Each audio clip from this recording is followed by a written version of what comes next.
بسم اللہ الرحمن الرحیم۔ عزیز طلباء و طالبات، السلام علیکم۔ امید ہے آپ کی صحت بہت اچھی ہوگی اور آپ بہت خوش ہوں گے۔ اللہ تعالیٰ آپ کو ہمیشہ خوش رکھے، آباد رکھے، آمین۔ پیارے ساتھیوں، آج کے اس لیکچر کا آغاز کرنے سے پہلے ہم پچھلے لیکچر پر نظر ڈالتے چلیں۔ پچھلے لیکچر میں ہم نے سیکھا کہ پاکستان بننے کے وقت وہ کون سی اسلامی اقدار تھیں جو نظریہ پاکستان کا اساس بنی۔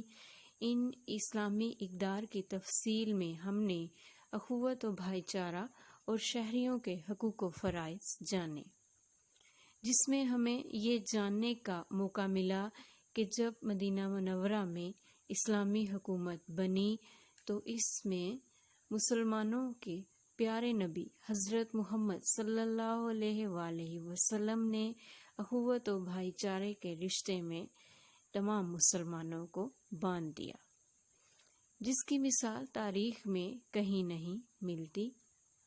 اس کے علاوہ ہم نے سیکھا کہ شہریوں کے حقوق و فرائض میں صرف مسلمان قوم ہی نہیں بلکہ تمام اقلیتوں کو تحفظ دیا جائے گا۔ آئیے اب آج کے لیکچر کا آغاز کرتے چلیں۔ آج ہم مطالعہ پاکستان کتاب صفحہ نمبر 8 پر پہلے یونٹ کا ایک ٹاپک پڑھیں گے۔ اس میں ہندوستان میں مسلمانوں کی معاشی محرومی ہے۔ ہندوستان میں مسلمانوں کی معاشی محرومی جاننے سے پہلے کس طرح کے یہ حالات بنے، کس طرح یہ حالات پیش آئے، مسلمانوں نے کیا محرومیاں دیکھیں، اس کو جاننے کے لیے پہلے ضروری ہے کہ ہم 1857 کی جنگ آزادی کے بارے میں کچھ معلومات حاصل کر لیں۔ اس لیکچر میں ہم 1857 کی جنگ آزادی کی وجوہات اور پھر اس کے بعد کے حالات کو پڑھیں گے اور اس کے بارے میں ہم تفصیل سے جانیں گے۔ اس کے بعد ہی آپ اس قابل ہو سکیں گے کہ ہندوستان میں مسلمانوں کی معاشی محرومی کے اسباب یا وہ حالات آپ جان سکیں۔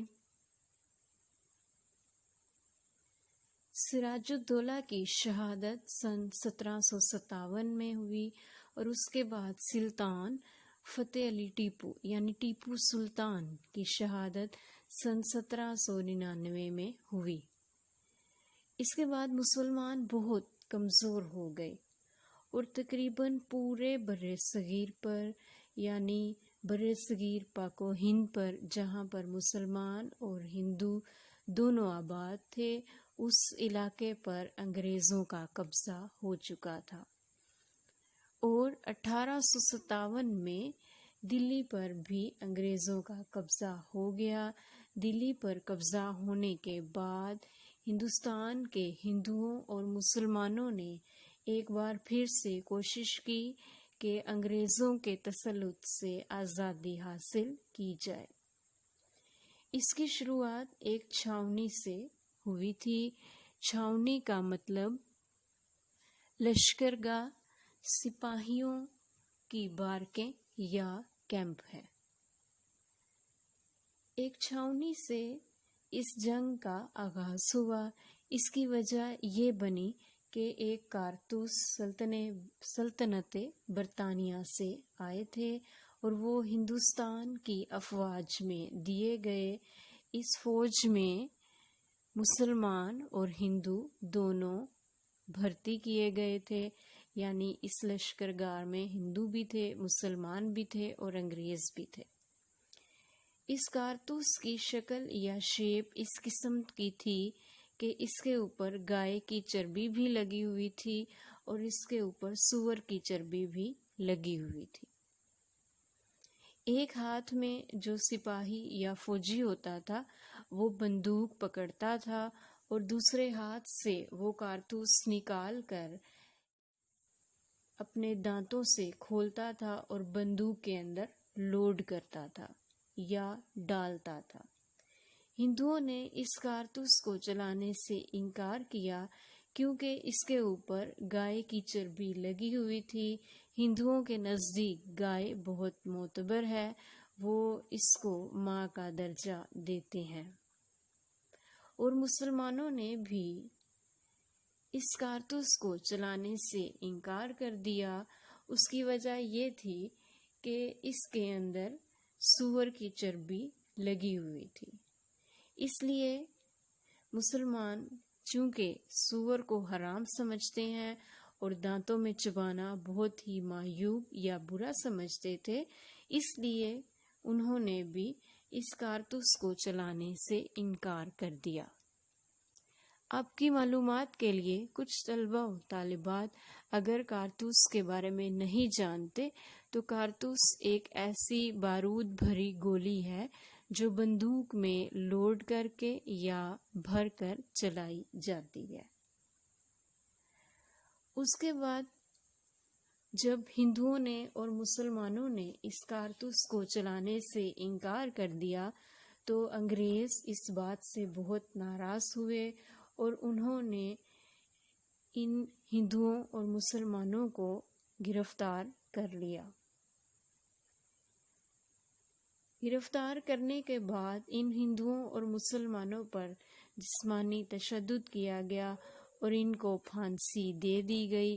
جب ان سپاہیوں کو پھانسی دی گئی تو یہ غم و غصہ پورے ہندوستان میں پھیل گیا۔ اس طرح بغاوت شروع ہو گئی اور چھاؤنی سے اس بغاوت کا آغاز ہوا اور یہ بغاوت آہستہ آہستہ پورے ہندوستان میں پھیل گئی۔ اس کارتوس کو چلانے سے انکار کرنا یا مسلمانوں کا اور ہندوؤں کا اس کارتوس کے خلاف جو رد عمل تھا اس کو انگریز حکومت بغاوت کہنے لگے اور مسلمان اور ہندوؤں نے اس کو جنگ آزادی کا نام دیا۔ اس بغاوت کو مسلمانوں اور ہندوؤں نے جنگ آزادی کا نام دیا اور یہ جنگ آزادی پورے ہندوستان میں پھیل گئی۔ اس جنگ میں ہندو مسلمان ایک طرف تھے جبکہ انگریز دوسری طرف تھے۔ یہ جنگ انگریزوں نے جیت لی کیونکہ ان کے پاس جدید اسلحہ بھی تھا اور کچھ سپاہی انگریزوں کی فوج میں ایسے تھے جو ہندو اور مسلمان تھے لیکن انگریزوں کے وفادار تھے۔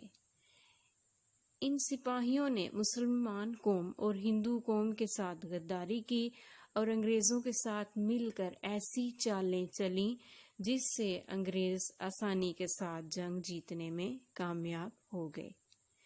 جنگ جیتنے کے بعد ہندوؤں نے بہت چالاکی کے ساتھ اس جنگ سے فوراً پیچھے ہٹ گئے اور پھر انہوں نے انگریزوں کو یہ یقین دلانے کی کوشش کی کہ وہ انگریزوں کے دشمن نہیں ہیں، وہ اس جنگ میں حصہ لینا نہیں چاہتے تھے، جبکہ مسلمانوں نے انہیں اس بات پر اکسایا اور انگریزوں کے اصل دشمن مسلمان ہیں، جبکہ حقیقت یہ نہیں تھی کیونکہ جب جنگ کا آغاز ہوا تو ہندوؤں اور مسلمانوں نے مل کر اس بغاوت میں یا اس جنگ میں حصہ لیا تھا، جبکہ انگریزوں کا تمام تر غصہ صرف مسلم قوم پر آیا اور ہندوؤں کو اس کے بارے میں یا اس جنگ کے بارے میں کوئی سزا نہیں دی گئی۔